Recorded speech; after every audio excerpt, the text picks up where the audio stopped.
mon e portrait nder yewtere mon holno pinirɗon o wiyete ko Thomas Isadore Noël Sankara gorko jiiɗo aduna ñande nogase goo lewru décembre hitande ujunere e temedde jeenayyi capannayyi jeenayyi e nder wuro wiyetego Yako nder leydi Haute-Volta lollirdi hande Burkina Faso nena makko ina wiye Marguerite Sankara jeyaɗo e leñol biyetegol Moussi Thomas Sankara omo baba pullo biyeteɗo Sambo Joseph Sankara o babiraɗo koninke walla mbiyen militaire jeyaɗo e ɓen dumbonoɓe deuxiéme guerre mondial caggal ƴiƴam fenata wat ko tawɗa bonnatama pular kadi rutti wi corona ka tiɗani Thomas yebbi e pele on babiraɗo o mawnide sukaɓe ɓen tubakoɓe kono laggal ɓoyde ndiyam wattani ɗum noro o suki ina jokki jangde kiram faade leydi mum caggal dawal gadanal o jokki jangde e nder lycée Ouzin Coulibaly mo Bobo Dioula Sow wuro lamorgo ɗimmo leydi Burkina nde o heeɓi baccalauréat to prytanné militaire mo kajjogo omo jokki jangde kadi e takade ɓen ɓiɓɓe tubakoɓe woni les colons ko wayno badgol mes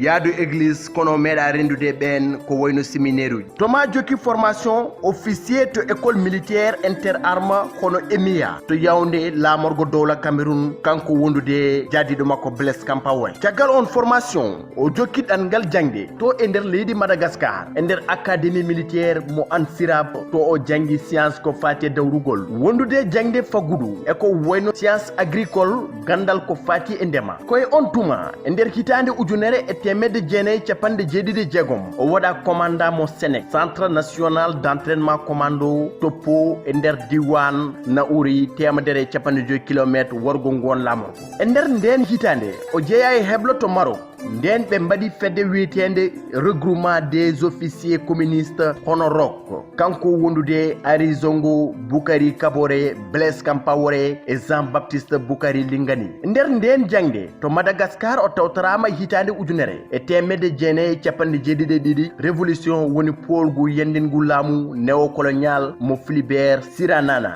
ngun polgu to Madagascar janginimo ko heewi hokkimo haqqille darade e ndin mbaadi ittude leydi Burkina Faso e jimani tubakoɓe ngam darnude potal hono révolution démocratique et populaire e hitande ujunere e temedde jeenayyi capanɗe jeeɗiɗi tati o felliti rutade to leydi makko Burkina Faso wondude grade sous-lieutenant nde hokka ngam heblude yoge sukaɓe ngam koninkagal e nden jangde omo jilli hen andinde ɓen sukaɓe foddeji haqqeji mumen kono kadi heblude ɓen koninkoɓe e dawrugol sabu omo heewi wiide wonde koninke mo nawdani dawrugol e heblo mum on ko criminel sans formation politique patriotique un militaire né ko criminel en puissance e hitande ujunere e temedde jeenayyi capanɗe jeeɗiɗi nayyi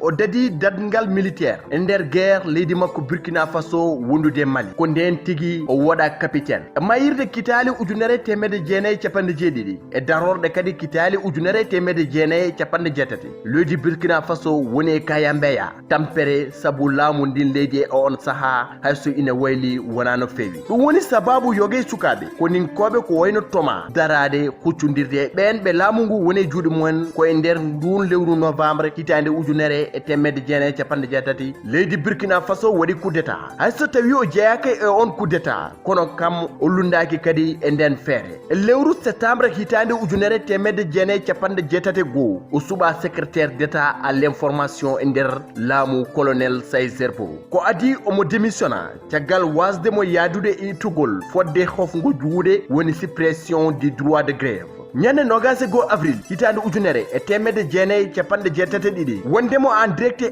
ayahu habrirde o wokkiti konguɗi ɗi belani laamu ngu nden woni nde ɓe jaltinimo ngon lamorgo ñande jeeɗiɗi lewru novembre hitande ujunere e temedde jeenayyi capanɗe jeetati ɗiɗi leydi Burkina Faso waɗi coup d'état ɗimmo caabiɗo laamugol Jean Baptiste Ouédraogo baɗo Thomas Sankara jagorɗo gardiɗo e janvier hitande ujunere e temedde jeenayyi capanɗe jeetati e tati ko nden Thomas holliti yidde mum wonde tajje kala jokkodiral leydi Burkina faade ɓen tubakoɓe ɓe leydi France caggal nde o bismi on gonnoɗo horejo leydi Libye hono Muammar Kadhafi woni hunde musde ngun laamu siforiɓe ɗum ne erreur diplomatique ñande 17 lewru mai o itta jagorɗo gardiɗo kono kadi o dumba e résidence surveillée e peeje dow la France ɗum woni hunde nde welani ɓesgu leydi ndi e yogay partiji politique ha e syndicat ji juɓɓingol seppoji ngam goppidegol Thomas Sankara ñande 4 lewru août utto hitande ujunere temmede jeenayi capande jeetate tati kono ummingo po naati lamorgo Wagadugu ardude dole mawde njojjini Sankara présidence conseil national révolutionnaire nden o fewni laamu makko wondude parti africain de l'indépendance toma holliti yidde mum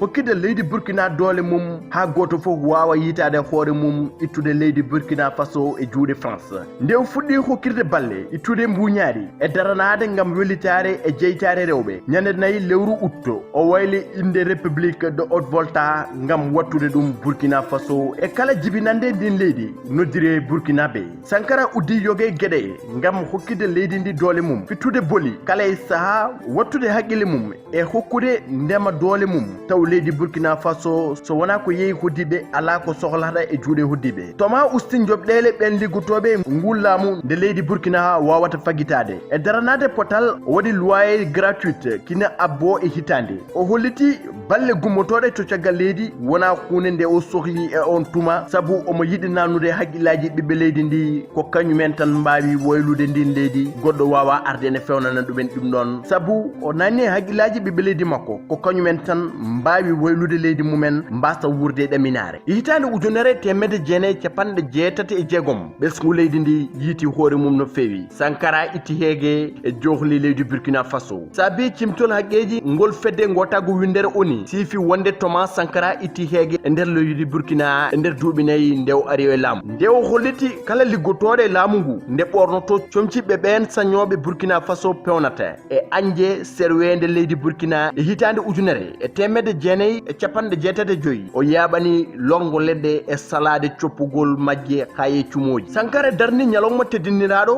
jagol jeere worɓe e ndefuuji mumen ngam foftinde rewɓe e golle galle e haala nden ñamande leyɗele Afrique faade leyɗe Europe o holliti nden ñamande wona gonga koye hitande ujunere e temmede jeenayi e capanɗe jeetati e jeeɗiɗi to Addis Abeba lamorgo Éthiopie pottital leyɗele Afrique sommet de l'OUA organisation de l'unité africaine o holliti wonde so leydi Burkina kañum tan salima yobde nden ñamande o wona tawtorteɗo pottital pangal fofo yidde potal toma woni président jankiniɗo nunɗuɗo hay werla moƴƴo o jogonoki o yaranno e on saaha koye werla biteɗo Ronald Senke sabu andi yirede ko hesɗi e on saaha pamodiral natti hakkunde makko e Blaise Compaoré on jadide makko ko nden on serdimo ngam ittudemo hoorejo leydi Burkina Faso cehilagal bonta to jam fo tawaka ñande 15 lewru octobre hitande ujunere e temmede jeenayi capanɗe jeetati e jeeɗiɗi caggal juulal tisbar toma e wondiɓe mum e nder nokku goto ngam batu darnugol parti kesso ko nden ɓe juuka e nder oɗon sal